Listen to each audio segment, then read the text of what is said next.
In our last review of the renewables obligation, we already made a differentiation between on-site generation and field generation. We increased the export tariff, and we've also had a specifically higher tariff for roof-mounted, building-mounted generation. And I want to see more of that. And in our solar strategy, we'll be looking at other ways in which we can drive on-site generation. What are the incentives that we need? What are the barriers to companies doing that? Is there a regulatory barrier there that we can help break down?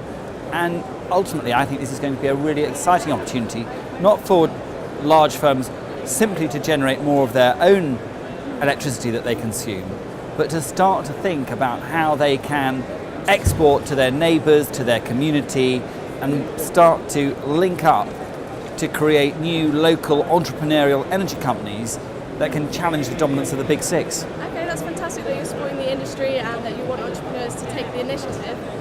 But as you said, you're looking at incentives in the roadmaps. What incentives have been, what's the detail there? Well, we've launched the roadmap today, so there'll be a period of intensive 6-month working with the industry to get below the skin of these issues. We've already got the financial incentives in place. I believe that we've now got a strong, robust, long-term financial framework. I'm not going to be fiddling about with that. The industry wants stability, and I'm determined to give that to them. But there are other measures that we can look at to help drive this forward. The CRC, for example, the carbon reduction commitment, I've said that I want to ensure that we use that going forward to incentivize those firms that generate more of their own on-site electricity, and that can be from solar or a range of other technologies. Okay, so just one example. Other incentives for commercial rooftops. Other incentives, it's not just about incentives, it's also about breaking down barriers. For example, regulation. If you look now at the regulatory barriers that are stopping new entrants into the electricity market, huge pile of papers that has to be gone through in order to complete. I want to see what more we can do to make it easier for new entrants to come into the electricity market. Okay, and the roadmap addresses that specifically? And the roadmap will be looking at that. Okay, fantastic. So when the strategy comes in, we can look forward to government addressing that issue? You bet. Okay. You did also say at our large-scale conference in April that the strategy would be published in a couple of weeks.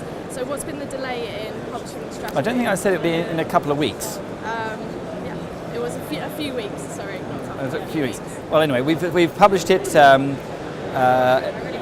within relatively few weeks. What is that? 12 weeks since.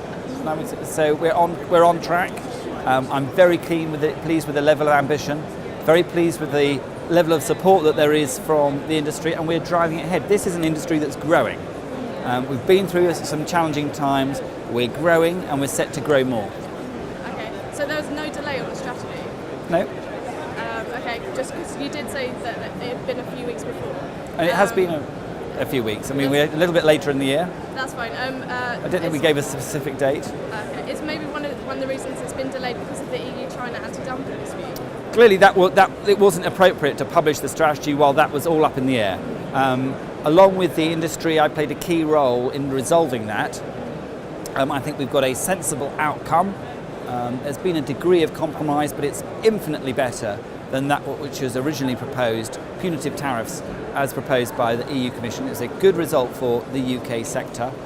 Clearly, it wasn't appropriate to publish in the middle of that. Yeah. Now we've got that behind us, we have. But it hasn't been a huge delay. And how do you think the UK industry will respond? I mean, obviously it's responding now, we've got loads of exhibitors, it's growing.